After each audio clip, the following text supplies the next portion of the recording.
Nobody in this country ever anticipated a fallout between President Uhuru Kenyatta and his deputy William Ruto, especially before 2022 general election.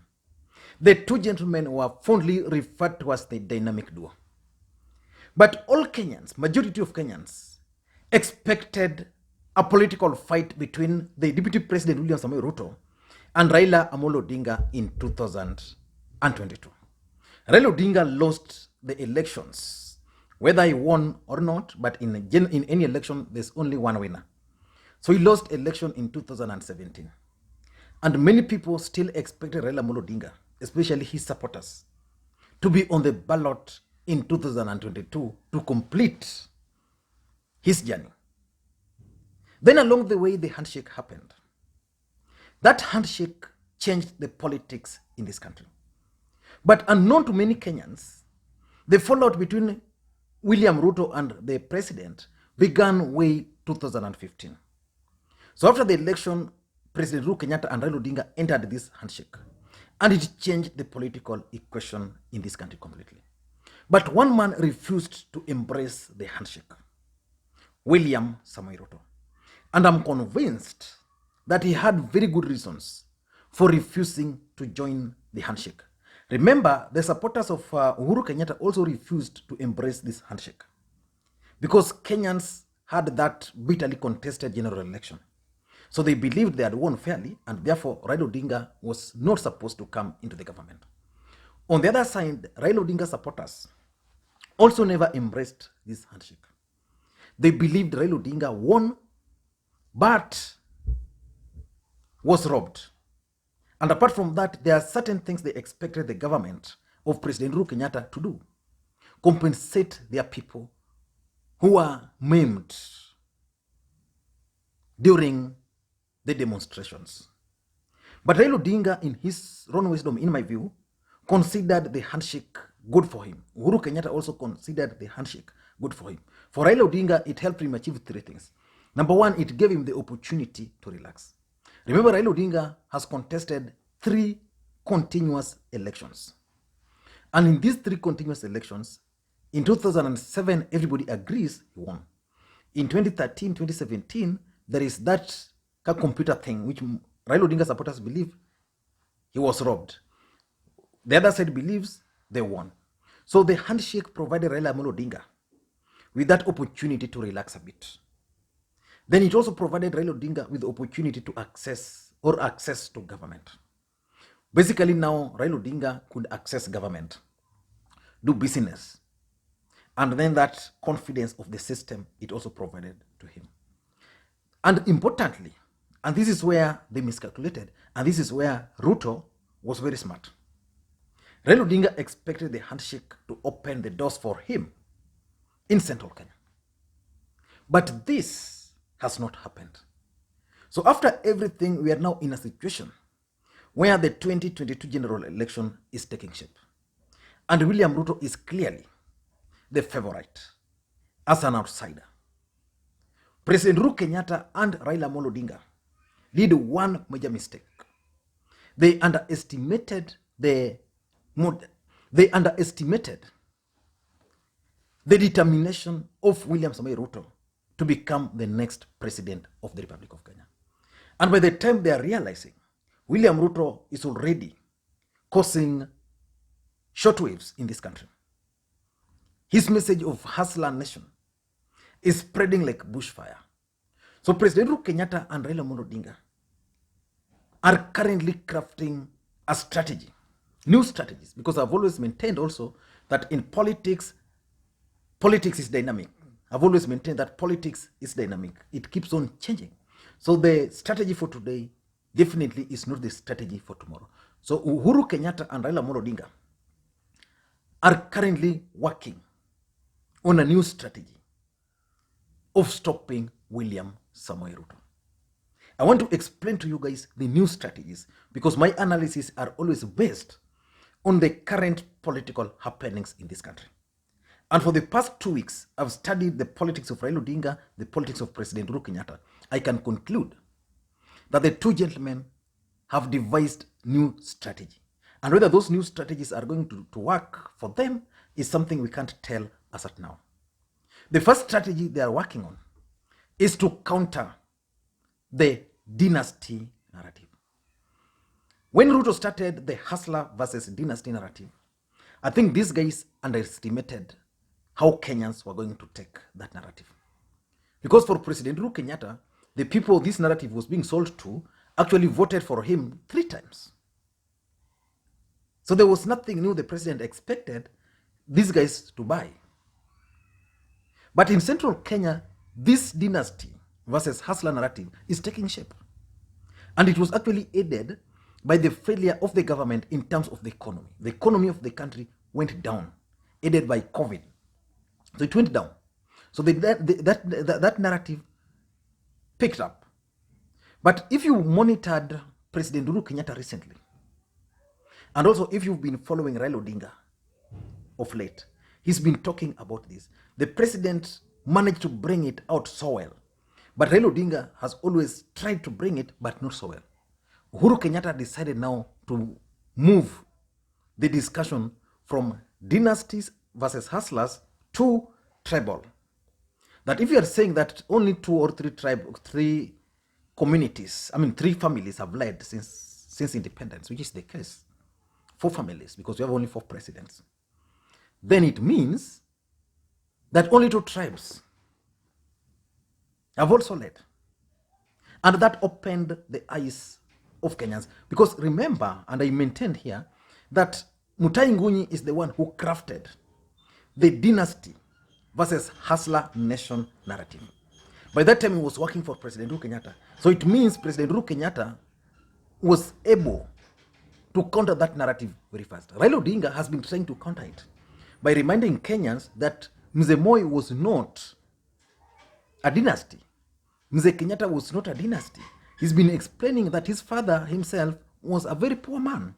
But that message has not been coming out the way the president managed to bring it up. So basically, these guys have decided to start countering the dynasty versus the hustler narrative.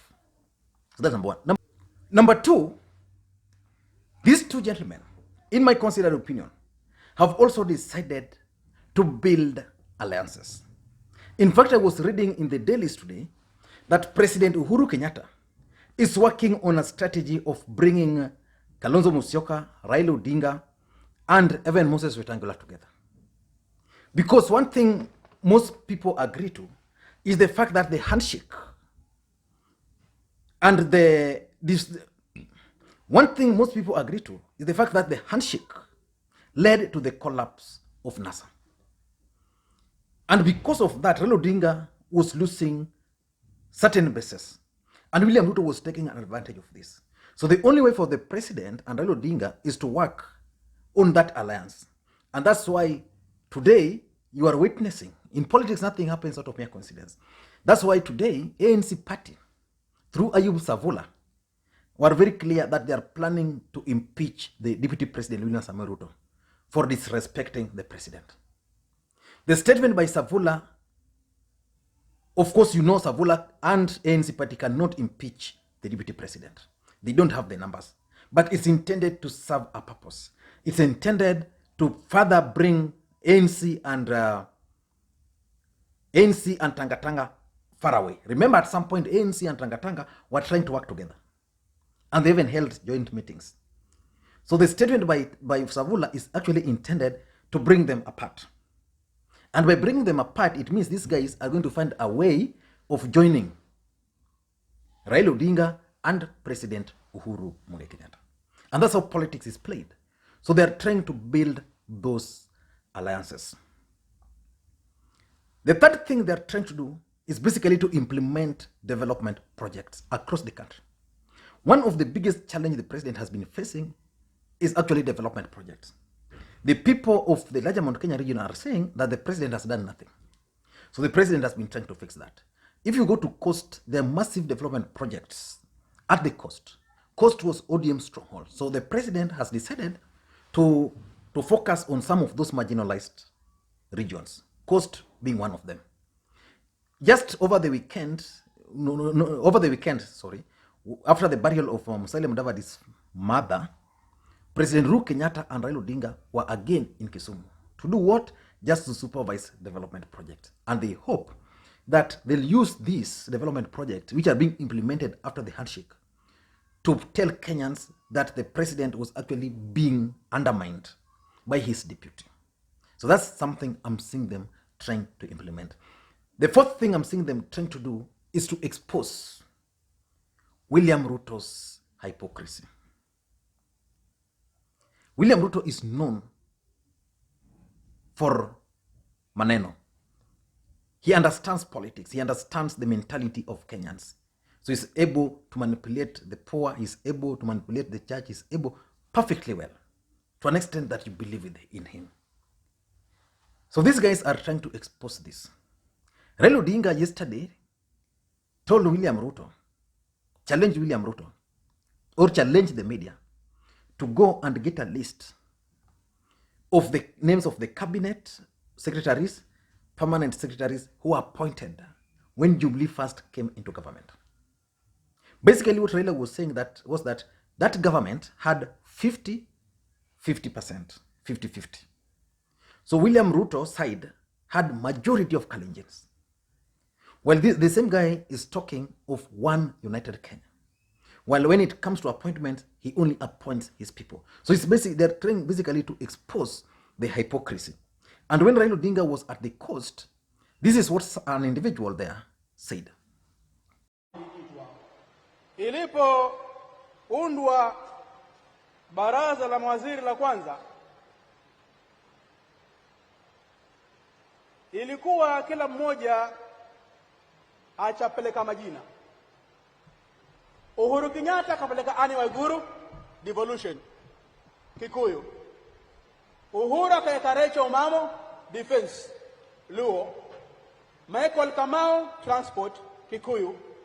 Jacob Okaimenyi, education, Meru. Jude Wakhungu, environment, Luya. Hassan Wario, sports, Borana. Najib Balala, mining, Swahili, Mombasa, stroke Arab, Muslim. Charity Ngilu, akaikwa Lance, Kamba. Joseph Olelenku, interior, Masai. Dani Kazungu, mining, Mgiriama kutoka Malindi. Uhuru alichanganya makabila mbalimbali. Cabinet ya kwanza. Hapo ni Ruto alikanani? William Ruto. Akapeleka Henry K. Rotich, Treasury, Kalenjin. Davis Chirchir, Energy, Kalenjin. Phyllis Chepkosgei, East Africa Corporation, Kalenjin. Felix Kosgei, Agriculture, Kalenjin. Akatafuta nominated MPs. Farida Karonei, Kalenjin. Charles Kater, Kalenjin. Simon Chelugui, Kalenjin. Willie Bet, Kalenjin. Sasa angalieni mambo haya. Hajawa president, ni makamu wa sasa, hawa ndio mawaziri wake. Kalenjin ni tupu. Pana ameweka nani? Nirudie majina msikie vizuri. Nirudie ama mtasikia? Hajawa rais, ukabila ni huu. Leo nyinyi Waislamu jamani, ikiwa sasa serikali hii Ruto ameweka mawaziri wote Wakalenjini watupu, nominations Wakalenjini watupu, na hajawa rais. Kuna rais amwambia stop it. Leo huyo awa rais wa Kenya, Governor Mombasa, Kalenjin, Women Rep, Kalenjin. And lastly, number 5. The two gentlemen are also trying to reconnect with the grassroots. I can assure you the president is going to start moving around central Kenya. That's one thing the president is going to do. Raila Odinga has been moving. He was at the coast, and while at the coast, Raila Odinga decided not to be accompanied by Joho, not to be accompanied by Kingi or elected leaders. He just went and met with the people. He just went and met with the religious leaders. So basically, he's trying to reconnect with the people. Yesterday, also, he was with Maina Njenga, trying to reconnect with them. I know you don't understand why Maina Njenga was at Capitol Hill. Most of you might dismiss Maina Njenga. Maina Njenga, when it comes to central Kenya politics, is the face of the Huslter nation. He's the face of the youths there. He's the face of the struggle of the youths. And William Ruto, according to these people, has actually intoxicated the minds of the youths. He has radicalized the minds of the youth there. So what's going to happen now is that Maina Njenga is coming with his youths. So the next time the president is going to go to there, then Maina Njenga probably will be there with the youths. So you can't talk of owning the youths in central Kenya without Mungiki and Maina Njenga. That's my take.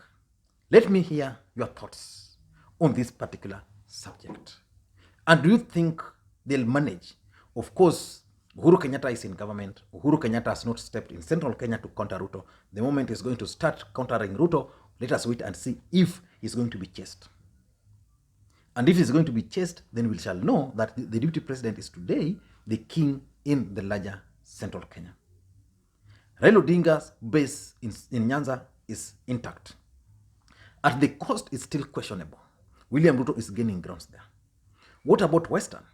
Let us wait and see how the by-election in Matungu is going also to unfold. Thank you guys, and please may you have a good day. Bye-bye.